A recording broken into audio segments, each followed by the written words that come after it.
Hello, I am at St. Teresa School in Featherston, New Zealand, and today I've been working with the principal and teacher, Jennifer and Liz, on the whole school curriculum from an outdoor education perspective. And I'm just going to check that this is actually filming. Yes, it is.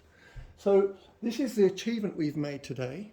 We have looked at the high level goals of the school as a Catholic school, that there are very key visionary goals for the school in terms of the students becoming stewards of the world around them and each other, looking after each other, and solidarity, that they are see themselves as participants together in working for the good of the world. And with that in mind, we have a whole curriculum for the school here, which is how we will use the environment as part of the learning process of the students, going from the years 1 and 2, because the year levels work together over 2 years together. So year levels 1 and 2, 3 and 4, 5 and 6, 7 and 8.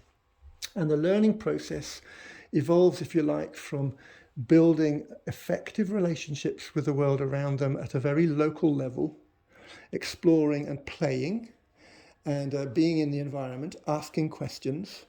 And then through time, it progresses to starting to see the world from a little bit of a wider view. So the local and regional level, seeing the shape of the land, starting to make simple maps, looking at how the plants and animals vary in different parts of the environment.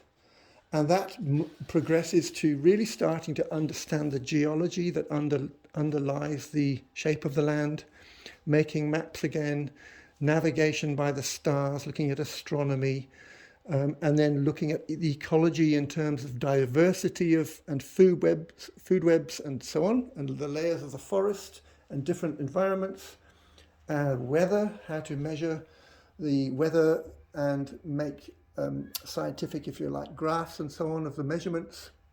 And then we go to the later years where they start to see the world as a global, on a global level.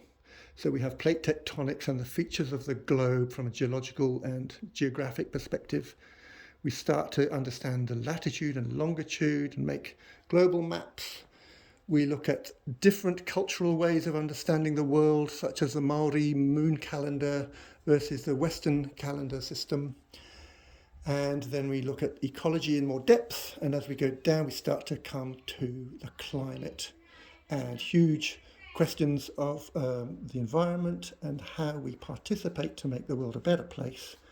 And then finally, we can do environmental art to make sure we can really connect artistically with the world as well as through our heads. And then finally, we've mapped people who can help us in this resourcing this learning program, as well as other resources that are online or elsewhere to work with this program. And at the same time, we're also looking at gaps in what we've put together so that we make sure that in other ways we fulfill the national curriculum without leaving any gaps, particularly in terms of physics and chemistry. We've found that's an area that might need more attention. So that's us for the day from Featherston.